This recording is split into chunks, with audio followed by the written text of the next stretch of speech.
ঠোঁটো রোজাদার সাহেরির হলো সময়, খোলো খোলো দ্বার। বাতাসকে তোমায় ডেকে যায় তারকারা, আসমানে আছে যত আলোকিত ফেরেশতারা। ওঠো ওঠো ওঠো রোজাদার, আসসালামু আলাইকুম। সাহেরির হলো সময়। প্রিয় দর্শক, আপনারা যারা দেশে আছেন প্রবাসে, সবাইকে জানাই মাহে রমজানের শুভেচ্ছা। শুরু হলো পবিত্র রমজান উপলক্ষে এনটিভি আয়োজিত এবং ফার্স্ট সিকিউরিটি ইসলাম ব্যাংক নিবেদিত অনুষ্ঠান বরকতময় সাহারি। এই অনুষ্ঠানের কো-স্পন্সর মার্কেন্টাইল ব্যাংক এবং টেকনো ড্রাগস লিমিটেড। শুরুতে আমরা শুনব পবিত্র কোরআন থেকে তেলাওয়াত। সাহেরির হলো সময়, খোলো খোলো দ্বার। أعوذ بالله من الشيطان الرجيم.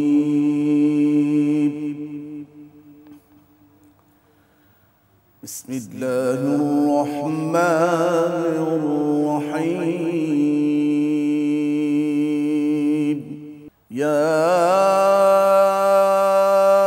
أيها الناس اعبدوا ربكم الذي خلقكم اعبدوا ربكم الذي خلقكم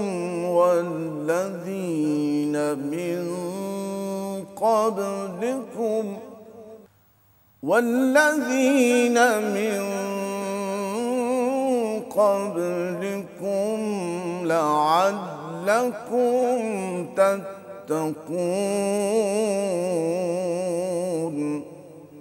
الذي جعل لكم الأرض فراشا والسماء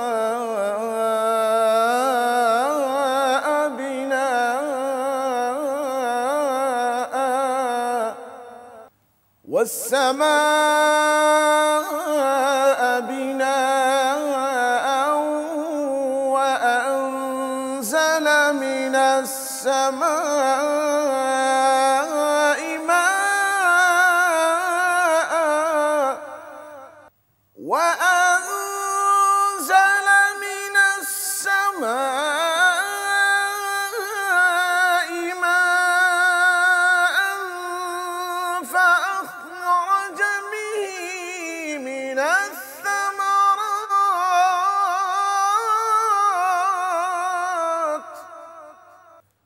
فأخرج به من الثمرات رزقا لكم فلا تجعلوا لله أندادا وأنتم تعلمون.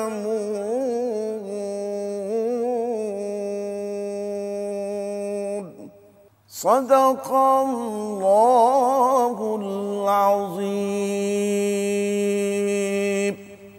প্রিয় দর্শক, আমরা এখন জানব সংক্ষিপ্ত তাফসীর। সাহেরির হলো সময়, খোলো খোলো দ্বার। আসসালামু আলাইকুম ওয়া রাহমাতুল্লাহি ওয়া বারাকাতুহু।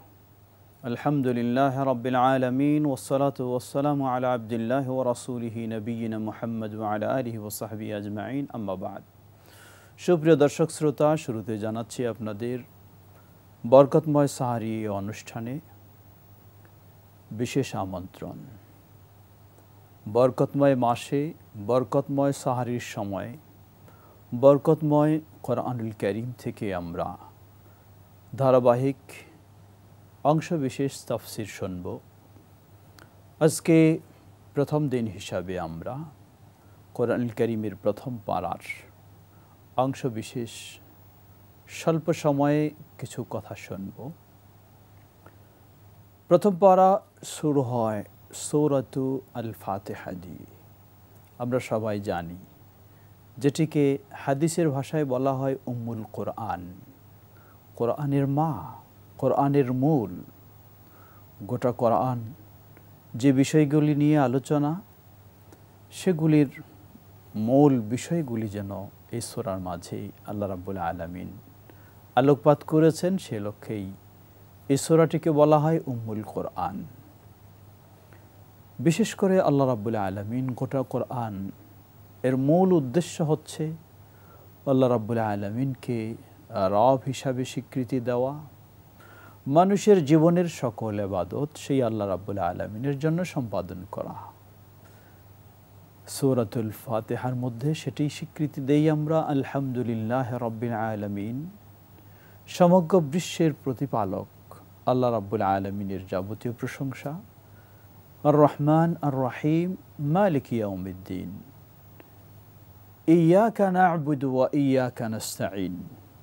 এরপরে আমরা আল্লাহ রাব্বুল আলামিনের কাছে এই স্বীকৃতি জানাচ্ছি, আমরা শুধু তোমারই ইবাদত করি, তোমার কাছেই সাহায্য চাই। সত্যি কেন আমরা শুধু আল্লাহর ইবাদত করব? শুধু আল্লাহর ইবাদত করব এজন্যই যেহেতু আমাদের সব কিছুর মালিক একমাত্র শুধু আল্লাহ, ভিন্ন কেউ নন। বর্তমান প্রেক্ষাপট আমরা খুবই কঠিন পরিস্থিতির মধ্য দিয়ে অতিক্রম করছি। বিশ্বব্যাপী ভয়াবহ করোনা, দীর্ঘ 1 বছর অতীত হচ্ছে। সেই করোনার মধ্য দিয়েই আমরা কখনো বাড়ছে কখনো কমছে এভাবেই দিনাতিপাত করছি, যাতে প্রমাণিত হচ্ছে এর নিয়ন্ত্রক একমাত্র আল্লাহ সুবহানাহু ওয়া তাআলা। তিনি এ থেকে রক্ষা করতে পারেন, কারণ তিনিই সব কিছুর মালিক একমাত্র। সুপ্রিয় দর্শক শ্রোতা, সূরাতুল ফাতিহা এমনই শিক্ষাগুলি আমাদেরকে দিচ্ছে। শেষে বলা হচ্ছে, ইহদিনাস সিরাতাল মুস্তাকিম সিরাতাল্লাযীনা আন'আমতা আলাইহিম, হে আল্লাহ, আপনি আমাদেরকে সঠিক পথের হেদায়েত দান করুন। সেই সঠিক পথ আপনার প্রিয় নিয়ামতপ্রাপ্ত ব্যক্তিগণ যেই সঠিক পথে পরিচালিত হয়েছেন, তথা সকল নবী রাসূলদের পথ। আবার শেষে আমরা বলি, গায়রিল মাগদুবি আলাইহিম ওয়ালাদ-দাল্লিন, যারা পথভ্রষ্ট, যারা গজবপ্রাপ্ত, তারা নয়, তাদের পথ নয়। সুপ্রিয় দর্শক শ্রোতা, এরপরেই শুরু হচ্ছে সূরা আল বাকারা, কোরআনুল কারীমের সবচেয়ে বড় সূরা, যেটি আমরা সবাই জানি। সূরা আল বাকারা আল্লাহ রাব্বুল আলামিন শুরু করেছেন বিসমিল্লাহির রহমানির রহিম, আলিফ লাম মিম, যালিকাল কিতাবু লা রাইবা ফীহি হুদাল লিল মুত্তাকিন। আল্লাহ রাব্বুল আলামিন শুরুতে এমন কতগুলি বর্ণ দিয়ে শুরু করেছেন এই সূরাটি, যেগুলিকে আরবি ভাষায় বলা হয় হরুফ মুকাত্তাআত, বিচ্ছিন্ন বর্ণ, যাতে কোনো শব্দ নেই, কোনো বাক্য নেই, কয়েকটি বর্ণ মাত্র। এগুলি হচ্ছে এমন একটি রহস্যময় বর্ণ, যা আল্লাহ রাব্বুল আলামিনের মহত্ব, বরত্ব এবং কোরআনের যে একটি মুআজিজা, সে বিষয়গুলি এখানে প্রমাণিত হয়। আরবি সাহিত্যে যারা সর্বোচ্চ পারদর্শিতা অর্জন করেছেন, তারাও এখানে অপারগ হয়েছেন। এজন্য এগুলির ব্যাখ্যা বলা হয়, যার প্রকৃত অর্থ, ব্যাখ্যা, ভাব একমাত্র আল্লাহ সুবহানাহু ওয়া তাআলা জানেন, আর কেউ জানে না, কারো পক্ষে সম্ভব নয়। এরপরেই আল্লাহ বললেন, যালিকাল কিতাবু লা রাইবা ফীহি, আল কিতাব দ্বারা উদ্দেশ্য আল কোরআনুল কারীম, যা আল্লাহর পক্ষ থেকে এসেছে, এর মাঝে কোনো সন্দেহ নেই। হুদাল লিল মুত্তাকিন, এই কিতাব আল্লাহ রাব্বুল আলামিন দিয়েছেন একটি গাইড বুক হিসাবে। যারা মুত্তাকি, যারা আল্লাহকে মেনে চলে, আল্লাহকে ভয় করে, আল্লাহর আদেশ নিষেধ অনুসরণ করে, তারাই হচ্ছে মুত্তাকি। আর এই রমাদান মাসও হলো তাকওয়া অর্জনের একটি মাস। আর তাকওয়া অর্জন করতে পারলে আল্লাহ রাব্বুল আলামিন কোরআনুল কারীমের অসংখ্য জায়গায় সুসংবাদ দিয়েছেন, মাসালুল জান্নাতিল্লাতী ওয়াইদাল মুত্তাকুন, সেই জান্নাত যার প্রতিশ্রুতি দেওয়া হয়েছে মুত্তাকিনদের জন্য। সুবহানাল্লাহ। আল্লাহ রাব্বুল আলামিন মুত্তাকিন কারা, তাদের বৈশিষ্ট্য কিছু তুলে ধরেছেন। প্রথমে আল্লাহ রাব্বুল আলামিন 5টি বৈশিষ্ট্য উল্লেখ করেছেন। এই কিতাব হলো তাদের জন্য গাইড বুক, তাদের জন্য পথ নির্দেশনা, তাদের জন্য পাথেয় দিশারি যারা মুত্তাকিন। তারা কারা? আল্লাযীনা ইউমিনুনা বিল গায়ব, যারা না দেখেই অদৃশ্যেই বিশ্বাস করে, ঈমান আনে আল্লাহর প্রতি, আখিরাতের প্রতি, এবং আল্লাহ যার প্রতি বিশ্বাস আনতে বলেছেন সেসবের প্রতি। আল্লাযীনা ইউমিনুনা বিল গায়বি ওয়া ইউকিমুনাস সালাহ, যারা সালাত কায়েম করে।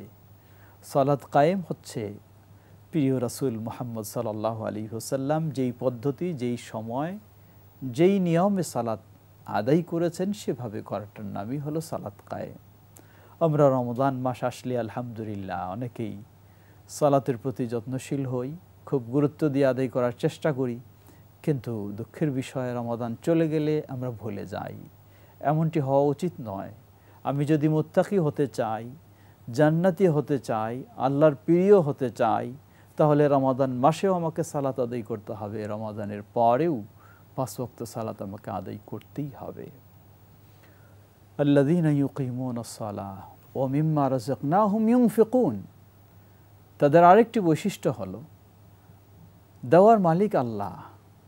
আল্লাহ যা রিজিক দিয়েছেন সেটা থেকে যদি যাকাতের পর্যায়ে পৌঁছে যায় তাহলে তা থেকে যাকাত হিসাবে দেওয়া, অথবা সাধারণ অসহায় দরিদ্রদেরকে সহযোগিতামূলক দেওয়া, এটিও একটি মুত্তাকিদের বৈশিষ্ট্য। লক্ষ্য করুন, ইসলাম এমন একটি জীবন ব্যবস্থা, শুধু মসজিদে বসে ইবাদত করে দিন কাটাবেন এর নাম নয়।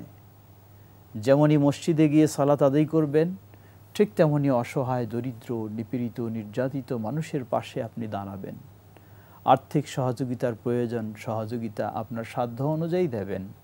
এটি হলো মুত্তাকির একটি অন্যতম বৈশিষ্ট্য। এরপরেই বৈশিষ্ট্য হচ্ছে যা মুহাম্মদ সাল্লাল্লাহু আলাইহি ওয়াসাল্লামের পূর্বে নবী রাসূল এসেছিলেন তাদের প্রতি যা নাজিল হয়েছে সেগুলির প্রতি বিশ্বাস স্থাপন করা।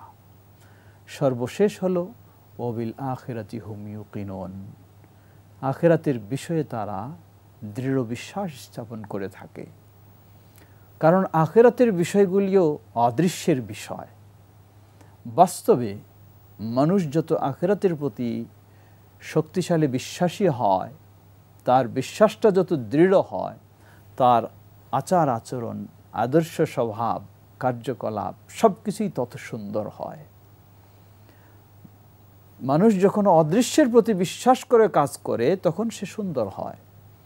আর যখন তাকায় ডানে বামে কেউ দেখছে কি না, না দেখলে আমি ইচ্ছা মতো যা মন চায় তাই করতে পারি, দুর্নীতি করতে পারি, অন্যায় করতে পারি, কারো সম্পদ নষ্ট করতে পারি, কাউকে খুন করতে পারি, এগুলি হয়ে থাকে তখন যখন অদৃশ্যের প্রতি বিশ্বাস থাকে না। কিন্তু যখন অদৃশ্যের প্রতি বিশ্বাস থাকে তখন অটোমেটিকভাবে এগুলি দূর হয়ে যায়। সুবহানাল্লাহ, এটাই হলো ইসলামের বৈশিষ্ট্য। ইসলাম শুধু বাহ্যিকভাবে আমাকে কে দেখছে এটার উপর প্রতিষ্ঠিত, এটার উপর নির্ভরশীল করেনি। ইসলাম আমাকে নির্ভরশীল করেছে আখিরাতের বিষয়ের উপর, যে আমি আজকে যদি ভালো কাজ করি আখিরাতে আমি এর ভালো ফলাফল পাব। আজকে যদি আমি খারাপ কাজ করি দুনিয়াতে কেউ আমাকে এর শাস্তি না দিতে পারলেও আমাকে আখিরাতে এর শাস্তি ভোগ করতে হবে। সুবহানাল্লাহ, এটাই হলো ইসলাম। আল্লাহ রাব্বুল আলামিন বললেন যে এই বৈশিষ্ট্যগুলি যারা অর্জন করবে তারাই হবে মুত্তাকি।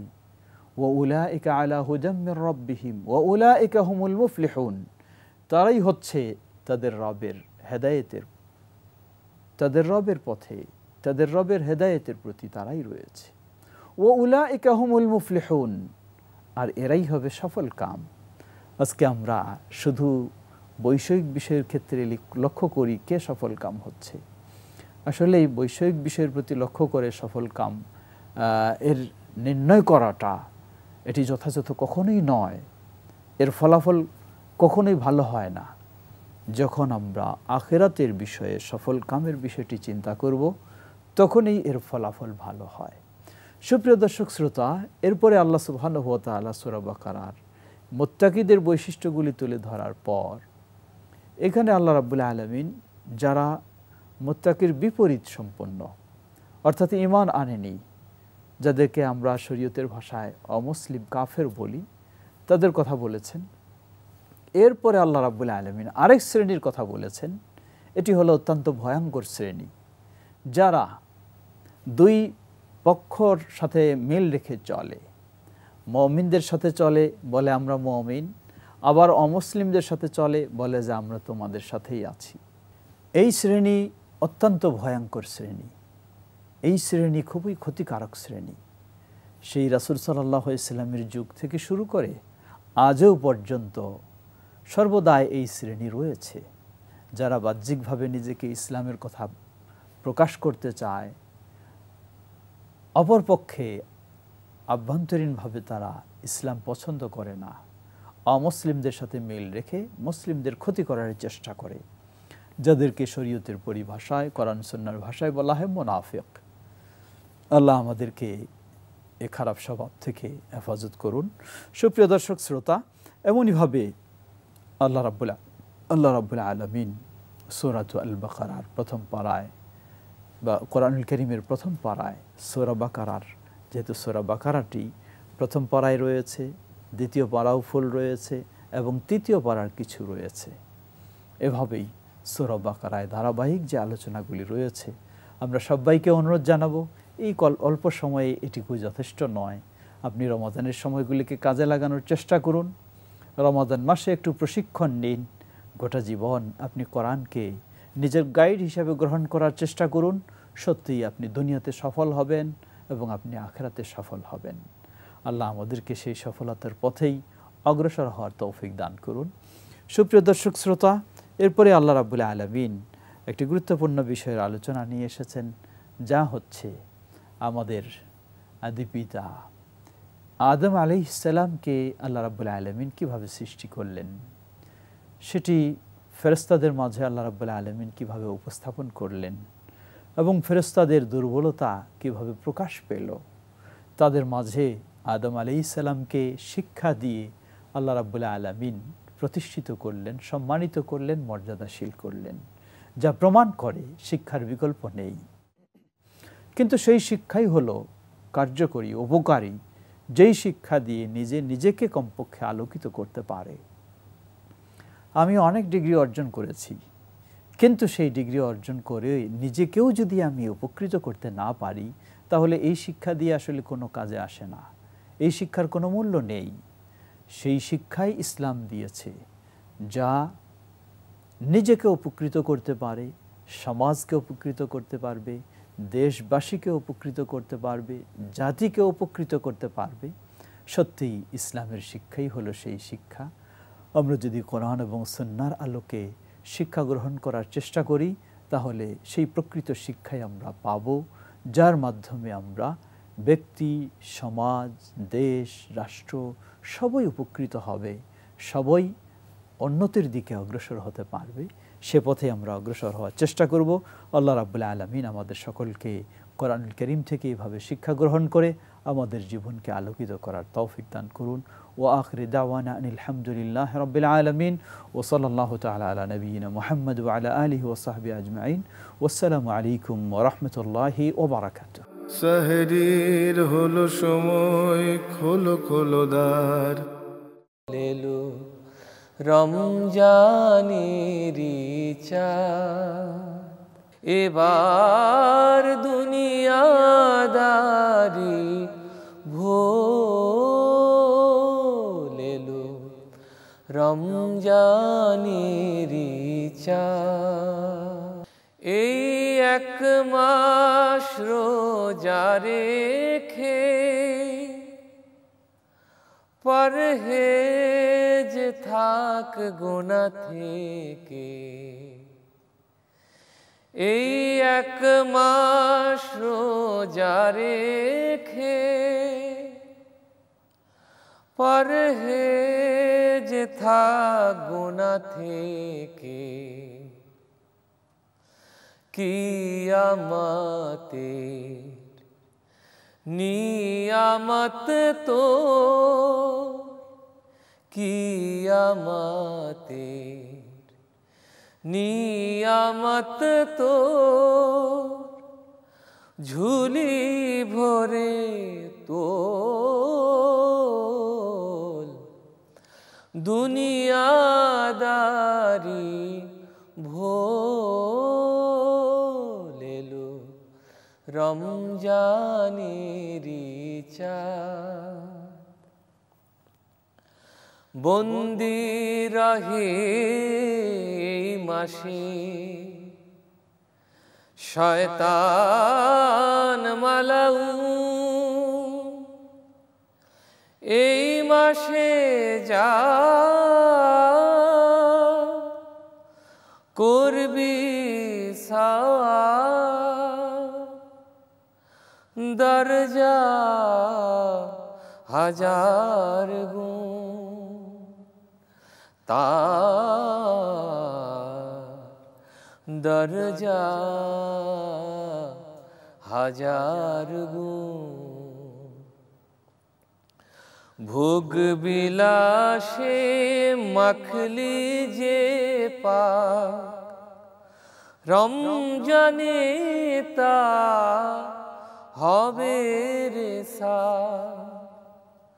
ভোগ বিলাসে মখলি যে পা রমজানে তা হবে রে সা ইফতারে তোর কর সামান ইফতারে তোর কর সামান আল্লাহ রসুল বলবো আল্লাহ রসুল বলবো আল্লাহ রসুল বলবো দুনিয়াদারি ভোল এলো রমজানেরি চাঁদ এবার দুনিয়াদারি ভোল এলো রমজানেরি চাঁদ সারা বরষ ছিলি গাফেল এবার আখি খোল দুনিয়াদারি ভোল এলো রমজানেরি চাঁদ এবার দুনিয়াদারি ভোল এলো রমজানেরি চাঁদ। প্রিয় দর্শক, বরকতময় সাহারি অনুষ্ঠানের বিশেষ আয়োজন কোরআন ও সৃষ্টি জগৎ। সাহরির হলো সময়, খোলো খোলো দ্বার। পবিত্র কোরআন আল্লাহর কালাম। এই কোরআন চর্চার মধ্যে রয়েছে মানব জীবনের, সমাজ জীবনের এবং বৈশ্বিক পরিমণ্ডলের শান্তি, স্থিতি এবং প্রগতি। কিন্তু প্রশ্ন হলো, আমরা পবিত্র কোরআন তেলাওয়াত করলেও এর মর্মমূলে আমরা কতটা প্রবেশ করতে পারি? কখনো কখনো মনে হয় আমাদের আলোচনা থেকে কোরআন বোধহয় বিজ্ঞান বিচ্ছিন্ন। আসলে কি তাই? পবিত্র কোরআনে বারবার বলা হয়েছে, তোমরা আমার সৃষ্টিকে জানো, নিদর্শনকে দেখো। সেই কোরআন কিভাবে বিজ্ঞান বিযুক্ত হতে পারে? তাই আমরা ইনশাল্লাহ পবিত্র রমজানের প্রতিটি দিনে কোরআন এবং সৃষ্টি জগৎ সম্পর্কে কোরআনের দৃষ্টিভঙ্গিতে, বিজ্ঞানের দৃষ্টিভঙ্গিতে আমরা বেশ কিছু গুরুত্বপূর্ণ বিষয় আপনাদের সামনে পরিবেশন করার চেষ্টা করব। আর এই চমৎকার আয়োজনে আমাদের বক্তব্য উপহার দেবেন ডক্টর মশিউর রহমান। আসসালামু আলাইকুম রহমতুল্লাহি বারাকাতুহু। আজকের এই প্রথম অনুষ্ঠানে আমরা সিয়াম ও চিকিৎসা বিজ্ঞান সম্পর্কে জানার চেষ্টা করব আপনার কাছ থেকে। ধন্যবাদ আপনাকে। চমৎকার একটা বিষয় যে এখন সিয়ামের মাস। আপনি জানেন সূরা বাকারার 183 থেকে 187 নম্বর আয়াত পর্যন্ত এ কয়েকটি আয়াতে সিয়াম সম্পর্কে কি বলা হয়েছে? প্রথম কথা যে একসাথে যদি বলে দিই 183, 84, 85 নম্বর আয়াতে প্রথম আল্লাহ একটা মেসেজ দিচ্ছেন। আল্লাহ সুবহানাহু ওয়া তাআলা এই সিয়ামটা আমাদের জন্য এবং আমাদের পূর্বে যত জাতি ছিল তাদের প্রত্যেকের জন্য এটা ফরজ ছিল এবং এটা মুত্তাকিদের জন্য হেদায়েত হিসেবে আসছে। আমরা যদি আবার খেয়াল করি যে আল্লাহ বলছেন যে এটা একটা খুশির সংবাদ এই সিয়াম, এবং সিয়াম সম্পর্কে সুস্পষ্ট কিছু নির্দেশনা দিলেন, আল্লাহ কিছু আইন দিলেন এবং একটা তথ্য দিলেন যে এই মাসে কোরআন নাজিলের মাস, অর্থাৎ সবচাইতে যে হেদায়েতের সে মূল বিষয় এটা কোরআনের মাস আমরা বলতে পারি। কোরআন বেশি বেশি চর্চার মাস, কারণ কোরআনের মাধ্যমেই আমরা কিন্তু হেদায়েত পাব। এবং প্রচ্ছন্ন কিছু কথার মধ্যে আল্লাহ বলছেন ইয়া আইয়ুহাল্লাযিনা আমানু কুতিবা আলাইকুমুস সিয়ামু কামা কুতিবা আলাল লাযিনা মিন কাবলিকুম লাআল্লাকুম তাত্তাকুন। কুতিবা শব্দটার অর্থ যদি আমরা দেখি প্রেসক্রিপশন বা প্রেসক্রাইব। আমরা যখন কোনো ডাক্তার একটা প্রেসক্রিপশন দেয়, কিছু ফর্দ থাকে, লেখা থাকে ড্রাগস, এবং সে ওষুধ খায় এবং সে বেনিফিটেড হয়। এখন আল্লাহ বলছেন যে এটা তোমাদের জন্য দেয়া হলো প্রেসক্রিপশন একটা, যাতে তোমরা মুত্তাকি হতে পারো, পরহেজগার হতে পারো, বিধানটুকু। আমরা এটা এভাবে দেখি, একটা বাচ্চা যখন জন্মায় আমরা কিছু ভ্যাকসিন দিই, ডিপিটি, পোলিও, বিভিন্ন ভ্যাকসিন দিই, কারণ কিছু কিছু রোগ থেকে বাঁচার জন্য। তাহলে আপনি দেখবেন যে এই সিয়াম কিন্তু কিছু কিছু মন্দ কাজ থেকে বিরত রাখবে, এটা আপনি ধরেই নিতে পারেন এবং নিশ্চিত। পরেরটুকু যদি আমরা চিন্তা করি, আল্লাহ বলছেন যে আনতাসুমু খায়রুল লাকুম ইন কুনতুম তা'লামুন 184 নম্বর আয়াতের একটি অংশ। এই বিধানটুকু তোমাদের জন্য দিলাম উপকারের জন্য, যদি তোমরা তা জানতে। মানে এই রোজা রাখা যে কল্যাণকর, আল্লাহ বলছে এটাই রোজা রাখাটা যে কল্যাণকর, তা যদি তোমরা জানতো। আমরা একটু পরে সে কল্যাণের একটা বিষয়, ছোট্ট একটা ক্ষুদ্র অংশ আনবো। আর এরপরে যেটা বলছেন আল্লাহ সুবহানাহু ওয়া তাআলা, শাহরু রমাদান আল্লাযী উনজিলা ফিহিল কুরআন হুদাল লিন্নাস, মানুষের জন্য হেদায়েত।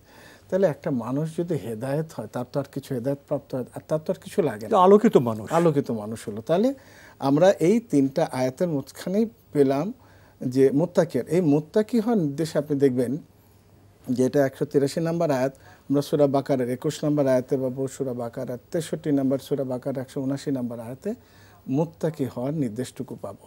এখন আমরা যদি দেখি সূরা আনামের 153 নম্বর আয়াত, কোরআন মজিদ সম্পর্কে আল্লাহ বলছে ও আন্না হাযা সিরাতি মুস্তাকিম ফাত্তাবিউন, এইটা হলো সহজ সরল রাস্তা, অর্থাৎ এইটার অনুসরণ করুন। মানে একেবারে সহজ সরল রাস্তা। সহজের অর্থ মানে এটা তো এর চেয়ে সহজ কিছু না। তো এই যে আমরা একটা জিনিস দেখলাম যে মুত্তাকি হওয়া, মূল উদ্দেশ্য আমার সিয়াম সাধনার মাঝখানে আমাদের মধ্যে তাকওয়া অর্জন করা, আল্লাহ ভীরুতা অর্জন করা, এবং এর মাঝখানে যে বিধানগুলি আল্লাহ সুবহানাহু ওয়া তাআলা দিলেন, রাসূল সাল্লাল্লাহু আলাইহি ওয়াসাল্লাম দেখালেন, পূর্ণাঙ্গ রূপে রাসূল সাল্লাল্লাহু আলাইহি ওয়াসাল্লামের অনুসরণ করা। প্রকৃত মানুষ হতে হলে আমাকে বান্দা হতে হবে, বান্দা হওয়ার জন্য আমাকে তাকওয়ার গুণে মণ্ডিত হতে হবে। হেদায়েত এবং তাকওয়ার বিষয় খুবই ব্যাপক, আমরা অন্য কোনো অনুষ্ঠানে অন্য কোনো সময়ে এ ব্যাপারে ইনশাআল্লাহ আলোচনা করব। তো এখন আপনার কাছে জানতে চাইব সিয়াম সম্পর্কে অতীতে বিজ্ঞানীরা কি বলেছেন এবং বর্তমান সময়ের বিজ্ঞানীরা এই সিয়াম সম্পর্কে আমাদের কি তথ্য উপহার দিচ্ছে। মজার বিষয় হচ্ছে, যদি আমরা ঈসা আলাইহিস সালামের সময়কার আগে যাই, ধরা যাক 460 BCE, হিপোক্রেটিস নামে একজন গ্রিক ফিজিশিয়ান ছিলেন। তিনি সবসময় বলতেন তোমরা যত পারো কম খাও, তাতে তোমরা সুস্থ থাকবে। মানে fasting is the best way of life. তো এটা তার কথা ছিল। এর পরবর্তীতে আমরা যদি গ্যালেনের কথা দেখি, গ্যালেন একজন ফিজিশিয়ান, তিনি ছিলেন রোমান একজন ফিজিশিয়ান, তিনি সাথে সাথে তিনি ছিলেন ফিলোসোফার। তিনি বললেন একই কথা, যদি সুস্থ জীবন যাপন করতে চাও যত পারো না খেয়ে থাকো এবং পরিমিত এবং এটা বলে সিলেক্টিভ ফুড, যেটা উপকারী সে খাবারগুলি খাও। এরপর আমরা যদি প্যারাসেলসাসের কথা জানি, একজন সুইস একজন বিজ্ঞানী প্লাস ডাক্তার, তারও একই কথা। একটা বই লেখা হলো fasting is the great remedy. শরীরের যত উপকার উপশম সেটা আসে কিন্তু না খেয়ে থাকার মধ্যে। কিন্তু না খেয়ে থাকার কিন্তু একটা সিস্টেম আছে। আমি ইচ্ছা শৃঙ্খলা থাকতে হবে। শৃঙ্খলার মধ্যে যে সিস্টেমটা রাসূল সাল্লাল্লাহু আলাইহি ওয়াসাল্লাম আল্লাহ সুবহানাহু ওয়া তাআলা দিলেন এইভাবে না খেয়ে থাকার। এর পরবর্তীতে আমরা যদি বিজ্ঞানী, বর্তমান সময়ের বিজ্ঞানী দেখি, যে অ্যালান কট একজন বিজ্ঞানী, তিনি কিছু তথ্য দিলেন, যার সেটা হচ্ছে যে এই রোজা রাখার মাধ্যমে, না খেয়ে থাকার মাধ্যমে আমাদের ব্রেন কিন্তু খুব অ্যাক্টিভ হয়। বিশেষ করে ফ্রন্টাল লোব, যেগুলো আমরা ডিসিশন মেকিং এরিয়া বলি। তো এই এবং নার্ভাস সিস্টেমের আরও কতগুলো জায়গা, যেমন মেমোরি এরিয়া, সেটা কিন্তু শার্প হতে থাকে। এটা পরে আমরা সময় পেলে আলোচনা করব। এরপরে জন রুটি একজন হার্ভার্ড ইউনিভার্সিটির একজন সায়েন্টিস্ট, তিনি বললেন যে রোজা যখন রাখে মানুষ, তখন তার শরীরে কিছু এক্সট্রা সেল তৈরি হয়। এবং আমরা WBC যেসব কম্পোনেন্টগুলি প্রোটেকশন দেয় আমাদের শরীরে, সেই কম্পোনেন্টগুলি বেড়ে যায়। এবং এর পরবর্তী অটো বেরিংয়ের একজন জার্মানি বিজ্ঞানী, তিনি বললেন রোজা রাখার মাধ্যমে যে কটা কাজ হয়, প্রথমে ডিটক্সিফিকেশন হয়। শরীরে যেসব বর্জ্য পদার্থ জমা হয়, অপ্রয়োজনীয় জিনিস যেগুলো জমা হয়, সেগুলি কিন্তু ওয়াশ আউট করতে থাকে এই সিয়াম বা রোজা রাখার মাধ্যমে, এই প্রক্রিয়ার মাধ্যমে। এবং নিউ সেল গ্রোথ হয়। যেমন আমরা জানি যে এর একটা কারণে কিন্তু ইনসুলিন, যারা ইনসুলিন ডিপেন্ডেন্ট ডায়াবেটিস, ইনসুলিন কিন্তু মোর অ্যাক্টিভলি কাজ করে। কিছু সেল গ্রো করে, যেমন প্যানক্রিয়াস একটা গ্ল্যান্ড আছে, সেখানে নিউ সেল জেনারেট করে। আমরা জানি হিলিং প্রসেসে মারাত্মকভাবে হেল্প করে, ইনসাইড এবং আউটসাইড হিলিং, দ্যাট ইজ হলো। এ বিষয়ে আমরা আপনার কাছ থেকে আরও শুনবো ছোট্ট একটা বিরতির পরে। তবে আপনি যতটুকু বললেন, আমরা উপলব্ধি করলাম অতীতের বিজ্ঞানীরা এবং বর্তমান সময়ের বিজ্ঞানীরা রোজার এবং সিয়ামের পক্ষে কথা বলেছেন। ওঠো ওঠো ওঠো রোজাদার, সাহরির হলো সময়, খোলো খোলো দ্বার। কোরআন ও সৃষ্টি জগৎ প্রসঙ্গে আজকে আমরা সিয়াম ও চিকিৎসা বিজ্ঞান সম্পর্কে এই সংক্ষিপ্ত সময়ে কিছু জানার চেষ্টা করেছি। আমরা বিরতির আগে কিছু গুরুত্বপূর্ণ কথা শুনেছি, বিরতির পরে আমরা আরও কিছু গুরুত্বপূর্ণ কথা জানার চেষ্টা করব ডক্টর মশিউর রহমান আপনার কাছ থেকে। এরপর যে আপনার কাছে জানতে চাইব, সিয়ামের যে উপকারিতা এখন চিকিৎসা বিজ্ঞান বলছেন, অথচ ছোটোবেলায় আমরা আমাদের যে অভিজ্ঞতায় জেনেছি, তখন মা বাবারা, অভিভাবকরা বলতেন, এই রোজা রেখো না, তোমাদের বয়স ছোট, তোমাদের ক্ষতি হয়ে যাবে। সামাজিকভাবে একটা ধারণা ছিল রোজা রাখলে মানুষ দুর্বল হয়ে যায়, কৃশকায় হয়ে যায়। আর এখন চিকিৎসকরা বলছেন অন্য কথা। রোজার উপকারিতা নিয়ে তো জাপানের চিকিৎসা বিজ্ঞানী তো নোবেল পুরস্কার পেয়ে গেলেন। এ সম্পর্কে কিছু বলবেন? ওটা বলার আগে আরেকটা বিষয় বলিনি, তারপর সেটাতে আসি। সেটা হলো যে যখন মানুষ রোজা রাখে, শরীরে অনেক সেল, যেটা বললাম WBCর বিভিন্ন কম্পোনেন্ট, একটা বিশেষ সেল আছে NK সেল বলে, ন্যাচারাল কিলার সেল। এই সেলটা মূলত ওর কাজ হচ্ছে যে শরীরে যে কোনো সেল, নর্মাল সেলগুলো যে ক্যান্সারাস বা টিউমারাস সেলে টার্ন নেয়, ওই সেলটা কিল করা। এবং এই সেলটা কিল করার জন্য তার শরীরে দুটো জিনিস তৈরি হয়। একটা বলি যে পারফোরিন, একটা প্রোটিয়েজ, সেটা হলো গ্র্যানজাইম। পারফোরিনের কাজ হচ্ছে সেই টিউমার সেল বা ক্যান্সারাস সেলের যে আউটার সেল মেমব্রেন থাকে কোষের বাইরে, সেটা পারফোরেট করা, মানে সেটা একটা হোল তৈরি করে। এবং এর মধ্যে গ্র্যানজাইম যে তার টোটাল সাইটোপ্লাজম, সেলের মধ্যে যে সাইটোপ্লাজম, এটা টোটালি ডিস্ট্রয় করে দেয়। এটা বলে অ্যাপোপ্টোসিস, প্রোগ্রামড সেল ডেথ। আপনি দেখেন একটা কাজ, শুধুমাত্র একটা কাজ, আপনি ফাস্টিং ছিলেন, রোজা রাখলেন, এবং এই কারণে শরীরের মধ্যে ন্যাচারাল কিলার সেলের আধিক্যতা বেড়ে গেল, আপনি বিশাল দুটো উপকার পেলেন। একটা হলো ক্যান্সারের মতো মারাত্মক একটা সংখ্যা থেকে কিন্তু বেঁচে গেলেন, ধরে নেওয়া যায় ইনশাআল্লাহ। এটা যদি আমাদের রেগুলার প্র্যাকটিসের মধ্যে থাকা যায়, ইনশাআল্লাহ আমরা এই বেনিফিটটা পেতে পারি। এখন দ্বিতীয় কথা যেটা বললেন, এখন সেই জাপানিজ বিজ্ঞানী কিন্তু একটা অ্যাডিপোনেক্টিভ একটা হরমোন, সেটার উপর কাজ করলেন। এবং তিনি দেখলেন মূল জিনিসটা সেটা হার্টের উপর প্রোটেকশন দেয়। হ্যাঁ, এবং তিনি বললেন যে রোজা রাখার জন্য যেই উপকারগুলি হয় এটা হলো আনকাউন্টেবল। একটা মানুষের শরীরের সমস্ত ব্যবস্থা, যেমন এভাবে বলি, কেউ যখন রোজা রাখে তখন হচ্ছে তার শরীরের ব্লাড ফ্লো কিন্তু হয় কি, ব্লাডে আমরা যখন কোনো কিছু খাই সমস্ত কিছু ব্লাডে ঢুকে এবং তার ঘনত্ব বেড়ে যায়। তো আপনি যখন না খেয়ে থাকবেন ব্লাডটা কম্পারেটিভলি তরল থাকে। সুতরাং হার্ট অ্যাটাকের পেশেন্ট বা হার্ট ডিজিজের পেশেন্টদের আমরা দিই ব্লাড তরল রাখার জন্য। আপনি না খেয়ে থাকার জন্য ব্লাডের যেই কোলেস্টেরলগুলি থাকে সেটা কিন্তু কমতে থাকে। হ্যাঁ, এদিক থেকে আপনি বেনিফিটেড হচ্ছে। উপকারিতা বলে শেষ করা যায় না। ডায়াবেটিক যারা থাকে তারা কিন্তু একটা প্র্যাকটিস করতে পারে সমস্তভাবে যে কতটুকু সে খাবে। এবং ডায়াবেটিসের উপকার দুটো হয়, একটা হচ্ছে ইনসুলিন সিক্রেশন শরীরে বেড়ে যায় কিন্তু রোজা রাখার জন্য। যদি সে কন্টিনিউ করতে পারে তাহলে সে তার এই ফলটুকু পাবে, তা নাহলে পাবে না। আচ্ছা, তারপরে যে আমরা চিন্তা করি নতুন সেল, যেটা একটু আগে বললাম, নতুন সেল তৈরি করে। এরপরে আমরা জানি যে আমাদের ডাব্লিউবিসির কতগুলি কম্পোনেন্ট আছে, ম্যাক্রোফেজ আছে, হ্যাঁ, তারপর বলে নিসেল কেলার সেলের কথা তো বললাম। এইগুলি সব কিছু সামগ্রিকভাবে আপনি যদি চিন্তা করেন তাহলে দেখবেন একটা মানুষের একটা মজার বিষয় হচ্ছে না খেয়ে থাকার যে আমাদের লিভারটা হচ্ছে মেটাবলিজম স্টোর হাউস।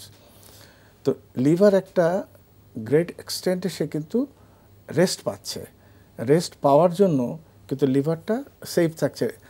তাহলে লিভার যদি সেফ থাকে, লিভার যেহেতু রাইটলি মেটাবলিজম করে, তাহলে শরীরের প্রত্যেকটা পার্ট কিন্তু রাইটলি কাজ করবে। সুতরাং এদিক থেকে আমরা দেখি, এবং কিডনি একটা পর্যায়ে সে রেস্ট পায়।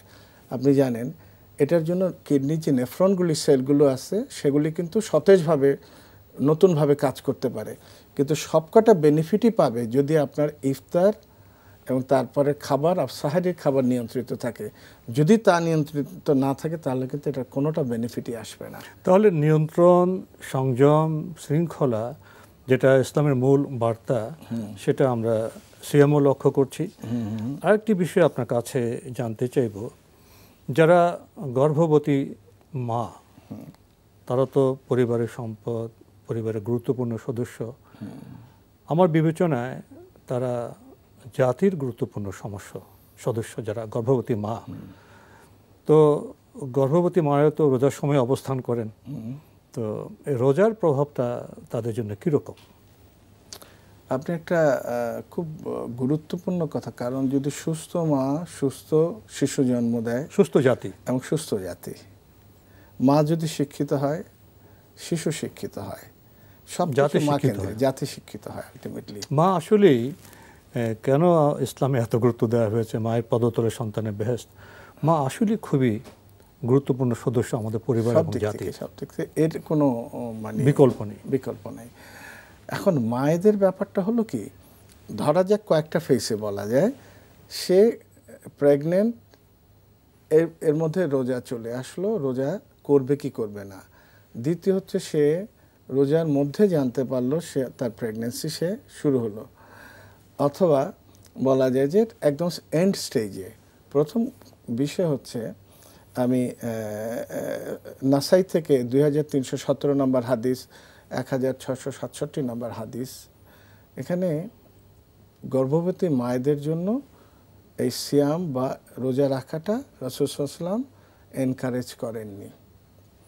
এবং আমরা তিরমিজি শরীফে ওইটা পাই 665 নম্বর হাদিসে, এবং আবু দাউদে 1947 নম্বর হাদিসে। এবং এখানে যে বর্ণনাটা যেটা আসছে, যে সে বর্ণনা থেকে বলা হচ্ছে গর্ভবতী মা রোজা রাখবে না যদি ক্ষতির আশঙ্কা থাকে। এখন ক্ষতির আশঙ্কা না থাকলে তারা রাখতে, এটা কিন্তু একটা জিনিস বলি, আল্লাহ সুবহানাহু ওয়া তাআলা বললেন রোজা রাখবে না কে, যে অসুস্থ এবং সফর রাসূল সাল্লাল্লাহু অ্যাড করে দিলেন আরও কয়েকটা। একটা হচ্ছে গর্ভবতী, একটা ল্যাকটে, যেই বাচ্চার দুধ পান করা, দুগ্ধপোষ্য, হ্যাঁ, এবং আরেকটা হচ্ছে ছোট বাচ্চা যারা, এবং মেনস্ট্রুয়েশন যাদের হচ্ছে, এই 4টা ক্রাইটেরিয়া দিয়ে দিলেন। এবং এখন প্রশ্নটা হচ্ছে, কেউ যদি মনে করে যে আমি তো রোজা রাখলে অসুবিধা কি, রোজা রাখতে পারবো, কিন্তু রোজা রাখার কতগুলো প্রবলেম। আমাদের দেশে রিসার্চ হয়নি, যেসব দেশে রিসার্চ হলো এটার উপরে, তারা দেখলো যে একটা নাম্বার ডিহাইড্রেশনের জন্য বাচ্চার কয়েকটা ক্ষতি হয়। একটা হচ্ছে বাচ্চার ওয়েট কমে যায়, এটা কিন্তু বিপজ্জনক।